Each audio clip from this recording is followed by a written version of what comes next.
There was a point, midway through quarantine, where I started to wonder if I was made for it. I'm used to alone time in abundance. I spent 7 years living on my own. And I know firsthand that loneliness and being alone are two different things, and that the presence or absence of other people isn't necessarily tied to the emotional state. Still, as the time in lockdown stretched on, I braced myself for the wave of loneliness to hit. Strangely, it never did. I'm not saying I've been enjoying this time. I'd do some terrible things for a carefree dinner out right now, but for the most part, I've been doing okay without in-person socializing. I'm bored. I'm anxious.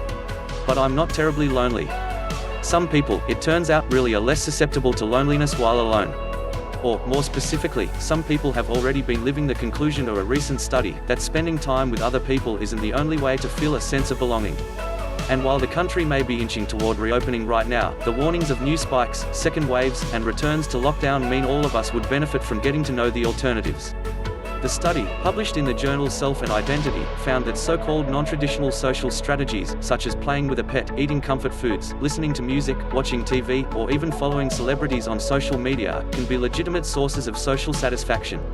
The reason for this has as much to do with human migration as it does with our brains. While socialization is a fundamental need, just like water and shelter, we no longer have the tight-knit communities that historically fostered it, says social psychologist Elaine Parravati-Harrigan, who led the study as a researcher at the University of Buffalo's Social Self Lab.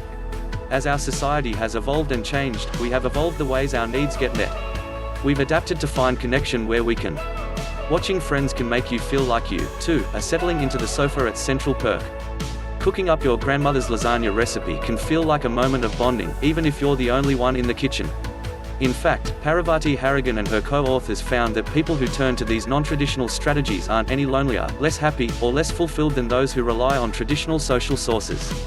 The same activities won't have the same effect for everyone. One person's Instagram deep dive on their favorite reality star might be another's gaming session or time curled up with a book. The key is to find whatever works for you, both to keep you feeling socially fulfilled and to beat back feelings of loneliness that may have already taken hold. Parravati-Harrigan notes that the strategies in the study have also been shown to blunt the sting of social rejection. Parravati-Harrigan says it helps to think of your social needs with a fuel tank metaphor. The fuller the tank, the less lonely you're likely to feel. When our options for filling it with normal socialization are limited, relying on alternative sources can help you make up some of the difference. This is reassuring in the midst of social isolation, and it may also come in handy when alone time is in short supply once again.